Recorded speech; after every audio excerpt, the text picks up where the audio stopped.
बिस्मिल्लाहिर्रहमानिर्रहीम अस्सलाम वालेकुम। तो आज मैं आपके साथ शेयर करूंगी चॉकलेट ब्राउनीज़ की बहुत ही आसान, सिंपल और मज़ेदार सी रेसिपी। नहायत लो बजट इंग्रेडिएंट्स के साथ, बिल्कुल सिंपल इंग्रेडिएंट्स हम इसमें ऐड करेंगे, कोई बहुत फैंसी या एक्सपेंसिव इंग्रेडिएंट्स नहीं ऐड करेंगे। विदाउट अवन हम ब्राउनीज़ को बेक करेंगे चूल्हे पर।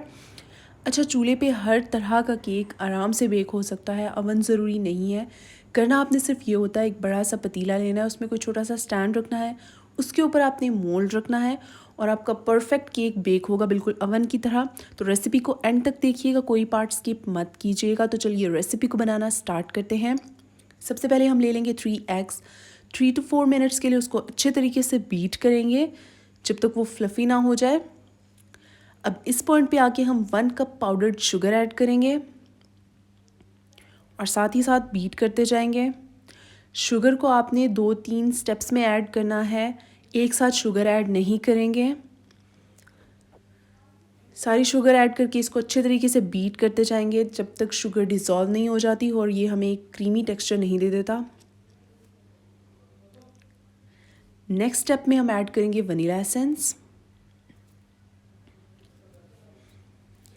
1 कप ऑयल ऐड करेंगे और सारे इंग्रेडिएंट्स को अच्छे तरीके से मिक्स कर लेंगे। इसके बाद हम 1 कप मैदा लेंगे, उसको अच्छे तरीके से छान लेंगे। छानना इम्पॉर्टेंट स्टेप है, आपने इस स्टेप को स्किप नहीं करना। बैटर को थोड़ा सा मिक्स करेंगे। नेक्स्ट इंग्रेडिएंट है कोकोआ पाउडर। कोकोआ पाउडर हम इसमें ऐड करेंगे। हमने 1 कप मैदा लिया था और तकरीबन पौने कप के करीब हम इसमें कोकोआ पाउडर ऐड करेंगे। इंग्रेडिएंट्स को अच्छे तरीके से मिक्स करेंगे और एक स्मूथ सा बैटर बन जाएगा। उसके बाद ऐड करेंगे चॉकलेट सिरप।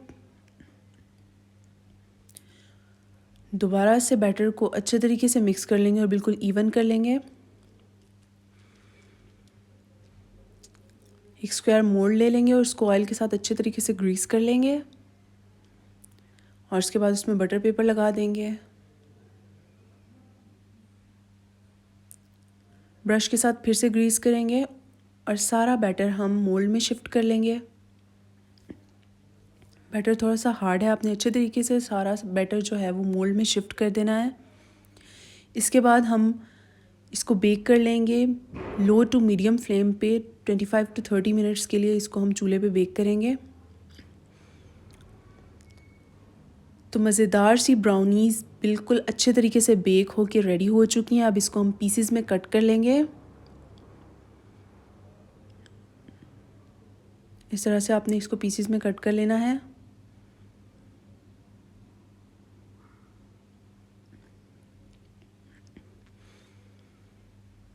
तो मज़ेदार सी ब्राउनीज़ रेडी हो चुकी हैं। आई होप आपको रेसिपी पसंद आई होगी। वीडियो अच्छी लगी तो वीडियो को लाइक ज़रूर कीजिएगा और चैनल को सब्सक्राइब कीजिएगा। अल्लाह हाफ़िज़।